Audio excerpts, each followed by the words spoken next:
kysytään me tässä välissä nyt sitten tuomaristolta vähän kommentteja näistä finaalipareista ja ihan koko matkan ajalta, mitä he ovat tuumanneet näistä pareista. Voiko finaaliparit kääntyä vaikka silleen, että nähdään teidän numerolappu?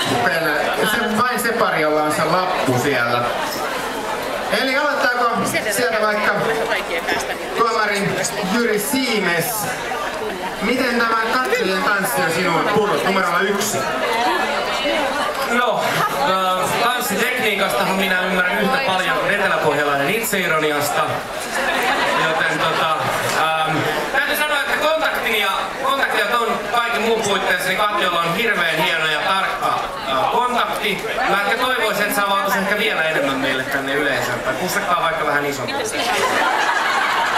Pussakkaa! Otetaan seuraavaksi pari numero 5, eli Hanna ja Viljami, niin mitäpä mieltä Lennu? Iloista ja pirskahtelevaa, osaaminen laaja-alaista. Kiitos.